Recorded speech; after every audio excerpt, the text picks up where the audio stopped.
দাদা ইংৰাজীত এই এনচাৰটো ইংৰাজীত এবাৰ কৈ দিয়ক। All India joint secretary Hemanta Sharma. ইয়াত কিহৰ কাৰণে সাংবাদিক হয়, ক'ৰ সাংবাদিক? মই ভাৰতীয় সাংবাদিক সংঘৰ জইণ্ট ছেক্ৰেটাৰী। এনেকুৱা নকৰিব। আপোনাৰ DIPR কাৰ্ডটো একো নাই আছে। মই কোনো তেনেকুৱা ভাৰতীয় সাংবাদিক সংঘ এক্ৰেডিটেড আছে বুলি মই নাজানো। এইবোৰ নকৰিব, মিছামিছি বেয়া পৰিৱেশটো কিয় কৰে?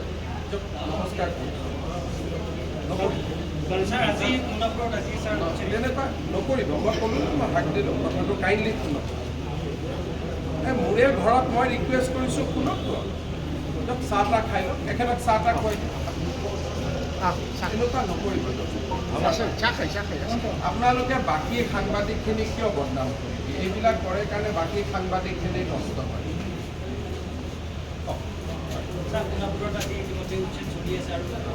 সোণাপুৰত আমাৰ উচ্ছেদ অভিযান চলি আছে। সোণাপুৰ এটা tribal belt and block. Tribal belt and ব্লকত অতি শান্তিপূৰ্ণভাৱে আমাৰ উচ্ছেদ অভিযান চলি আছিলে আৰু ৰাইজ যিসকলে মাটি দখল কৰিছিলে তেওঁলোকে দৰং জিলা আৰু মৰিগাঁও জিলাৰ নিজৰ নিজৰ অৰিজিনেল ঘৰলৈ উভতি গৈছিল। আজি ৰাতিপুৱাৰ পৰা কংগ্ৰেছ দলে যেতিয়াৰ পৰা তেওঁলোকে এই উচ্ছেদক বিৰোধিতা কৰিবলৈ আৰম্ভ কৰিলে তেতিয়াই এচাম মানুহ উগ্ৰ হৈ পৰিল। আপোনালোকে যদি চাই যে বিৰোধী দলপতিয়ে 10টা 10:30 বজাৰ পৰা এই এভিকশ্যনটো বিৰোধিতা কৰা আৰম্ভ কৰিলে। কংগ্ৰেছ দলে জনা উচিত যে ট্ৰাইবেল বেল্ট এণ্ড ব্লক অসমত কংগ্ৰেছে আনিছে আৰু কংগ্ৰেছে এতিয়া ট্ৰাইবেল বেল্ট এণ্ড ব্লকত এভিকশ্যন হোৱাৰ বিৰোধিতা কৰিলে।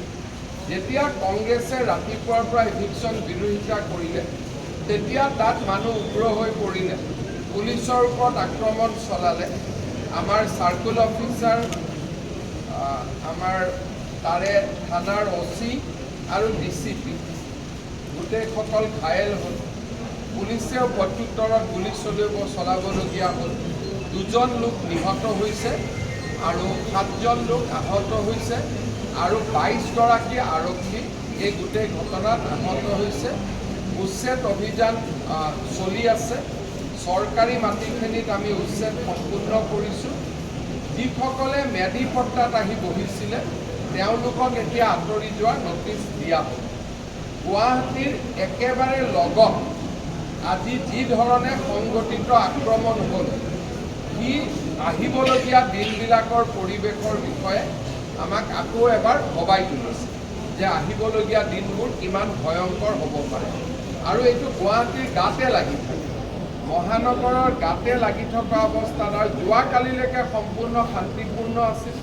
তেওঁলোকে নিজৰ নিজৰ ঘৰত ঘূৰি গৈছিল আৰু আমি ট্ৰেকো কৰি আছিলোঁ। কিন্তু আজি ৰাতিপুৱা কংগ্ৰেছে উৎসাহ জনোৱাৰ লগে লগে পৰিৱেশ এটা অৱনতি ঘটে।